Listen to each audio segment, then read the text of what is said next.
Welcome back to the channel. Today, we're diving into one of the most important topics in finance: corporate valuation. Whether you're an investor, a finance student, or someone running a business, understanding how companies are valued is a skill that can change how you look at money forever. In this video, we're covering the first half of the full corporate valuation guide, so stick around, because by the end of this part, you'll understand the core ideas professionals use to figure out what a company is really worth. 1. What does corporate valuation actually mean? So let's start simple. Corporate valuation is basically one big question. How much is this company worth today? But it's not as simple as checking a price tag. Companies are living systems: revenue, costs, growth, assets, competition, and even the CEO's decisions affect what they're worth. Valuation helps us decide whether a stock is overpriced or a bargain, negotiate mergers and acquisitions, raise capital and set a fair share price, plan business strategy and future goals. Think of it like evaluating a house, but instead of square footage and location, you're judging things like cash flow, profitability, risk, and growth potential. 2. The three main ways companies are valued. Professionals don't just guess. They usually rely on three big valuation approaches. Let's break each one down without the scary math. A. Income approach: cash flow based. How much money will this business make in the future? We look forward instead of backward, estimate future cash, then adjust it to today's value. This method is used for big acquisitions, stable businesses, companies expected to grow. It's like saying, if this business earns me money every year, how much should I pay for it right now? Bear market approach: comparables. What are similar companies worth? Just like checking the price of similar houses in the neighborhood, investors compare revenue, earnings, industry trends, market multiples like PE ratio, but we won't go into calculations now. This method works great when the industry is crowded and data is easy to find. C. Asset-based approach. This one is simple. If we sold everything the company owns today, subtracting debts, what's left? Perfect for real estate companies, banks, companies with heavy physical assets. Not so great for tech companies, where intangible things like software and brand matter more. 3. Why valuation is more art than science. Now here's the fun part. Even with all the methods, valuation is never exact. Two analysts can look at the same company and come up with completely different numbers. Why? Because valuation is based on assumptions, predictions, risk estimates, human judgment. It's part math, part psychology, part market storytelling. Think of corporate valuation like predicting the weather. You use data, but there's always uncertainty. 4. Understanding value vs. price. Here's a key distinction most beginners miss. Price is what you pay. Value is what you get. A stock might cost $50 today, but is it worth $50? Maybe it's worth $30. Maybe it's worth $100. Valuation helps you see the hidden truth behind the market price. This is why two investors can look at the same company. One buys, one sells. They have different views of value, but the price is the same for both. 5. The most popular valuation method: DCF concept only.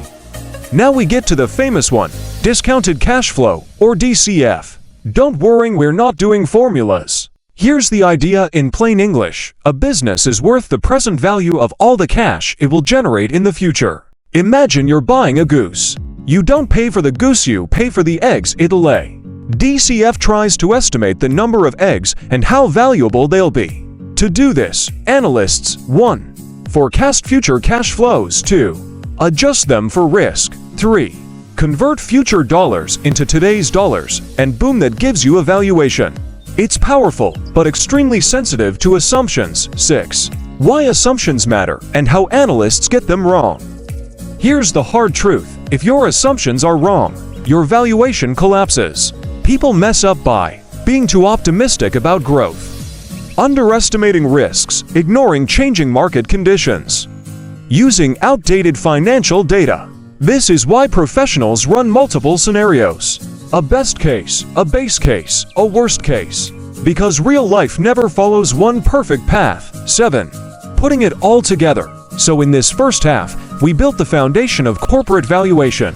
In the second half, we're going deeper into practical examples, real cases, valuation traps, and how professionals present valuation reports. So if you're enjoying this, hit like, and let's continue in part 2. Below is part 2 of your corporate valuation. 8. Real-world valuation example. Now that we know the theory, let's walk through a realistic, super simplified valuation example. No formulas, just logic. Imagine a company called TechFlow, a software business growing quickly. When investors look at it, they ask 3 questions. 1. How much cash will the company make? 2. How stable or risky is that cash? 3. How fast will the company grow? TechFlow might have strong recurring revenue, low operating costs, and a big customer base. That tells investors cash flow will probably grow. Risk is moderate. The company may be worth more than competitors with unpredictable revenue. Even without calculations, we can already sense that TechFlow's value will be higher than a company with inconsistent sales. 9. Valuation multiples. When analysts use the market approach, they look at valuation multiples. These are shortcuts that give a quick estimate of value based on what similar companies are worth. The most common ones are PAE ratio, a price divided by earnings; EBITDA company value compared to operating profit; price to sales, useful for early-stage companies. Here's the idea. If similar companies in the industry are valued at, say, 5 times their revenue, and your company has $10 million in revenue, you get a rough value of $50 million. The beauty: you don't need any cash flow projections. The catch: you must choose the right comparison companies, and that's an art. 10. Valuing startups versus mature companies. Not all companies can be valued the same way. Let's compare 2 extremes: startups and mature businesses. Startups often have no profit, cash flow may be negative. Growth potential is huge, risk is high. So analysts focus on market size, product adoption, user growth, future potential. Multiples like price to sales or price per user are more common here. Mature companies, predictable profits, steady cash flow, lower risk, clear competitive position. For them, DCF and traditional ratios work best. So valuation isn't one size fits all, it adapts to the company's stage of life. 11. Common valuation mistakes people make. Now let's talk about the traps that beginners and sometimes even professionals fall into. 1. Overestimating growth. Just because a company grew 30% last year doesn't mean it'll grow forever. 2. Ignoring competition. A new competitor can destroy a company's market share overnight. 3. Using outdated financial data. Markets move fast, last year's numbers may not reflect today's reality. 4. Falling in love with a company.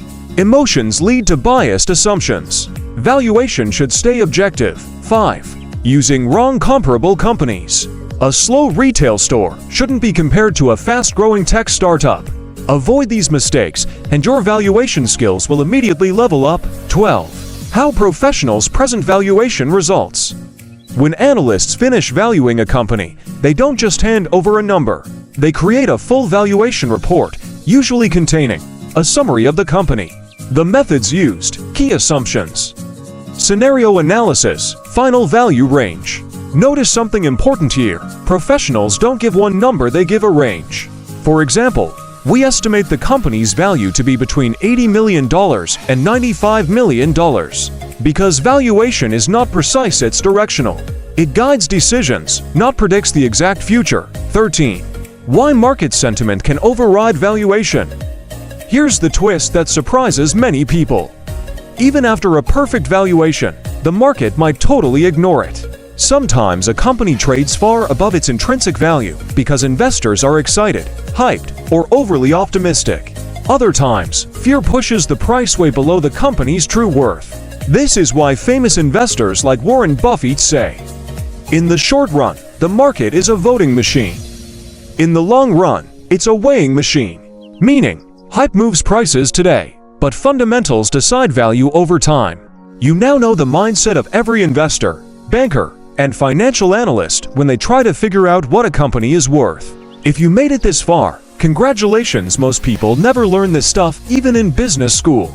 If you want a script on company analysis, investment strategies, or financial modeling, just let me know in the comments. Make sure to like, subscribe, and share this video if it helped you understand the world of corporate valuation.